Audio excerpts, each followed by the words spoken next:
Good morning. This is Christian Whitmore here from James Braden Ford. I just want to take a moment to take you through some of the controls on the 2020 Lincoln Nautilus. So we're just sitting here in the driver's seat, and what we're looking at right now is the infotainment screen along with the instrument cluster screen. So you have functions for both in here, and what's really nice about it is it's all controlled on the right hand side of the steering wheel here. So you've got your settings buttons, display button, music, and navigation buttons here. So if you watch on the screen here, I'm just going to hit that navigation button, and we can kind of see here that's what comes up. So this is just going to be if you want to set it to go home, previous destinations, favorites, or search for a point of interest nearby. That's all controlled through this OK button with the arrows. So you can see there in the background it's now going down, and then you can actually click directly down on this button and it would take you to home. Now in this case we don't have any home in this car yet, and then you've got this button here which is your back button, so that'll take you to the previous screen. So this here is our main screen. So right now obviously we're not moving, and we can see that the speedometer reads 0. We've got 504 kilometers to empty, and then we can see the temperature of the engine on our left hand side, as well as the exterior temperature, and then we have the south symbol showing that we are going south. We can use this OK button here to go up and down. Now you'll see those dots appear on the right hand side, and now you can see trip 1 will stay up. So the original screen we are in would be the calm screen, so it has the least amount of information in it. The next one down is going to give you your trip information, and then you can hold the OK button down to reset. And if you go down from there, you have your fuel economy gauge, and then you've also got your tire pressure gauge here. Okay, now if you actually hit this display button, what's really cool is you can pick what you're actually going to have in there. So if you select gauges, you can have speedometer, which is what we have right now, speedometer plus eco coach, and a speedometer plus tachometer. So let's switch it to that, and then we can see here's now what your gauge cluster looks like. So it's a little bit different now, a little bit more going on. So if you prefer to have more information, and then you can see here, there's your comm screen again, there's your trip 1 information, and there's your fuel economy. So all the same information is still available in the screen. The only difference is now we've got the tachometer displaying as well.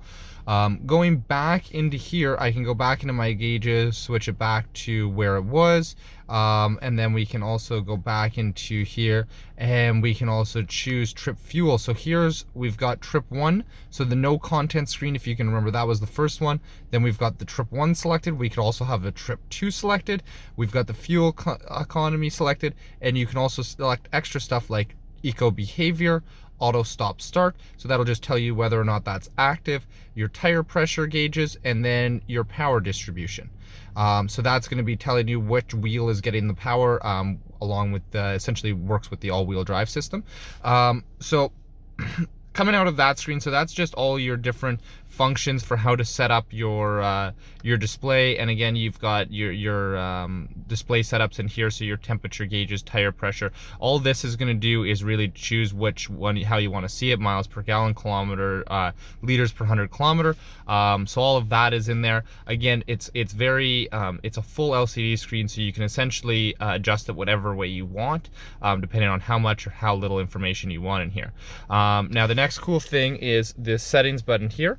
So this is where you're actually going to control all of your different driver assistance features. So if we actually click OK on here right now, we'll see we're at the bottom of this, so it's at rear park 8, but we can see the blind spot information is turned on, cross traffic alert is turned on, driver alert is turned on. Okay, and then your lane keeping system. So this is the option that's going to use the radar on the front of the car to read the lines, and it will vibrate the steering wheel and pull you back into the center depending on how you have it set up. So right now, if you click mode, we have it set onto both. You could have it just set to alert, which is the vibrating the steering wheel, and then you could have it just set to aid, which is just pulling it back into the center. You can also go back to alert intensity, which right now we have it on high. If I go to normal, we can see the steering wheel is is actually vibrating in my hands there. So it allows you to feel what that's actually going to do to you as you come out of your lane, and what the warning is going to feel like. So again, we're using this OK button here, along with the back button to do all of this. So you just hit OK, and then you've got your up down function there, and then we just hit back again.